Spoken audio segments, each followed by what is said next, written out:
बंधुओं, प्रत्येक घर पर तुलसी का पौधा होना चाहिए, प्रत्येक घर पर शंख होना चाहिए, प्रत्येक घर पर गरुड़ घंटी होनी चाहिए। जिस घर पर घंटनाद ना हो, जिस घर पर शंखनाद ना हो, जिस घर पर तुलसी ना हो, वो घर नहीं, वो घर शमशान कहलाता है, जिसमें तुलसी नहीं है, जिस घर पर घंट और शंख ध्वनि ना हो।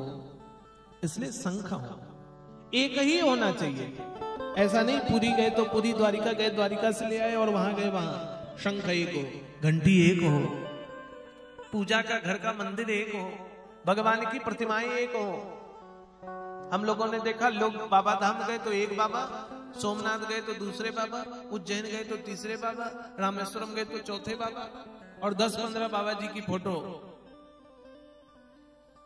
घर पर जो पूजा का मंदिर हो उसमें प्रतिमाएं एक हो, एक देव की एक प्रतिमा, एक ही घंटी, एक ही शंख।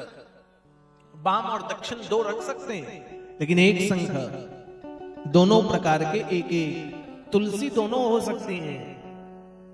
पूजा का मंदिर एक होना चाहिए। जब घर का चूल्हा एक है तो ऐसा नहीं कि सास का नहीं बनता तो सास ने अलग भगवान रख लिए, बहू का नहीं बनता तो बहू ने अलग रख लिए, और खाना एक ही जगह बनता है। नहीं, मंदिर एक होना चाहिए। जब घर एक है तो मंदिर साधना का केंद्र है, झगड़ा का केंद्र नहीं। भगवान एक हो। बंधुओं, एक छोटा और निवेदन करते हुए आगे चलते हैं। निवेदन ये है कि घर पर मूर्तियों के स्थान पर फोटो रखें।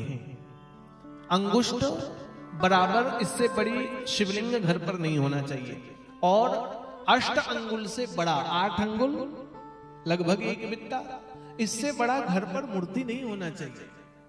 पीतल की, मिट्टी आदि की ये मूर्तियां 8 अंगुल से बड़ी नहीं हो। 8 अंगुल से बड़ी मूर्तियों का पूजन विप्र ब्राह्मण द्वारा कराया जाता है।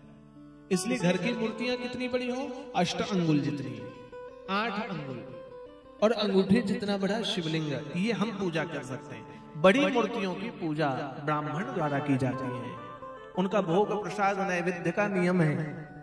ऐसे इन नियमों को धारण करें। एक देव की एक प्रतिमा या एक ही मूर्ति हो।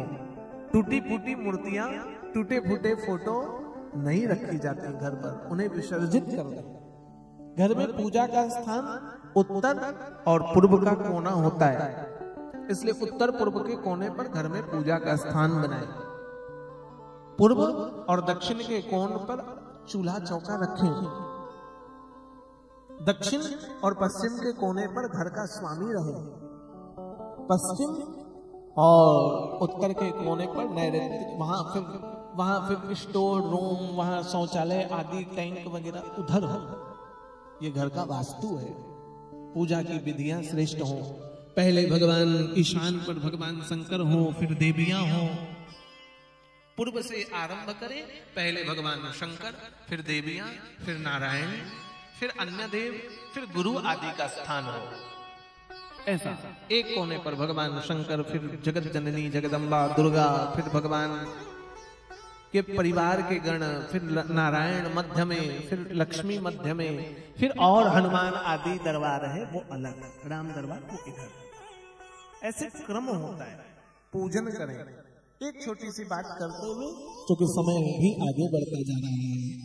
घर पर हम पितरों की फोटो लगाते हैं। पितर मतलब जो मर गए, दादा बाबा दादी, तो घर पर पितरों की फोटो मैंने देखा किसी के घर पे तो भगवान के मंदिर पर रख दिया, देव मंदिर पर पितरों की फोटो नहीं हो। क्योंकि देव मंदिर का मुंह पूर्व या उत्तर श्रेष्ठ है। पितरों की फोटो किधर हो? तो दक्षिण दीवार पर हो। पितर दक्षिण पर होते हैं। पितर सदा दक्षिण दिशा के ऊपर उधर रहते हैं, इसलिए दक्षिण भाग पर पितरों का स्थान हो। दक्षिण भाग